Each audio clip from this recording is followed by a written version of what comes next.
Préparer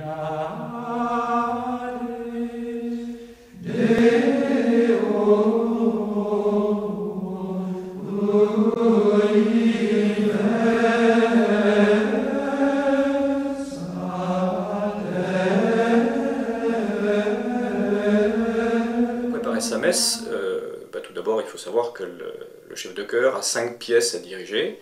Il y a 5 pièces dans lesquelles on chante, donc l'introïte, le graduel, l'alléluia, l'offertoire et puis la communion. Alors ces 5 pièces ont un caractère différent, il faudrait étudier pour ça chacune des pièces dans le propre de la messe. Bon, c'est pas l'objet.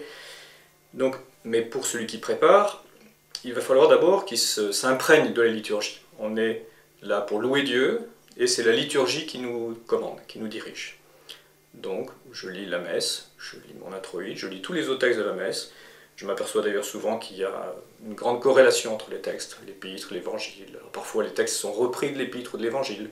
Parfois ce sont simplement des évocations qui ont un lien avec la fête du jour ou avec ces textes. Alors pour prendre par exemple l'introïte, il faut connaître aussi la fonction liturgique de la pièce. Ça fait partie des connaissances de base. C'est-à-dire que l'introïte est fait pour faire entrer le prêtre à l'autel, le conduire à l'autel, donc c'est un chant de procession d'entrée, donc il doit conserver son caractère de chant de procession. J'étudie donc mon texte, je regarde les relations avec la liturgie, et puis ensuite je fais une étude qui est plus proprement musicale, c'est-à-dire évidemment je déchiffre ma musique, j'essaie de l'écouter en la déchiffrant, essayer de sentir tout ce qu'elle peut exprimer, et à partir de cela, j'essaie d'étudier comment je peux faire en sorte que mon cœur exprime au mieux ce que dit le texte et ce que le compositeur a essayé d'exprimer lui avec la musique. Alors, ça consiste à étudier la musique, ça consiste à rechercher toutes ces phrases musicales, à essayer de comprendre leur caractère. Et puis, ensuite, de préparer, à proprement parler, ma direction, c'est-à-dire savoir expliquer à mes choristes le sens du texte, puis une explication liturgique, une traduction du texte, savoir ce qu'on leur chante, et puis expliquer aux choristes et leur faire sentir la musicalité des phrases. Là, c'est la première grande étape de la préparation à la messe. Alors ça, évidemment, il faut le reproduire pour chacune des pièces de la messe en fonction du contexte de chacune des pièces.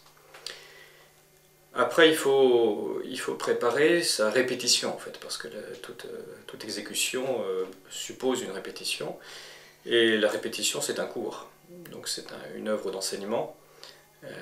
Il faut sélectionner, il y a des choses qu'on peut avoir comprises ou senties, mais qu'on ne va pas pouvoir faire exécuter en fonction du niveau de son cœur, ou parce qu'on a des priorités, on a des obligations, on n'a pas le temps qui nous permet, donc il faut sélectionner un certain nombre de choses, choisir ce qu'on va dire, ce que l'on va exprimer, ce qu'on va vouloir et que l'on pense pouvoir faire exprimer. Et puis ensuite, il faut aussi profiter de cette occasion pour faire évoluer son cœur, c'est-à-dire donner des indications qui permettent au cœur d'être de plus en plus sensible, de plus en plus fin et de plus en plus capable d'exprimer chacune des pièces. Quand vous avez fait ça, eh bien, vous êtes à même d'arriver devant votre cœur et d'essayer de lui faire donner le meilleur de lui-même.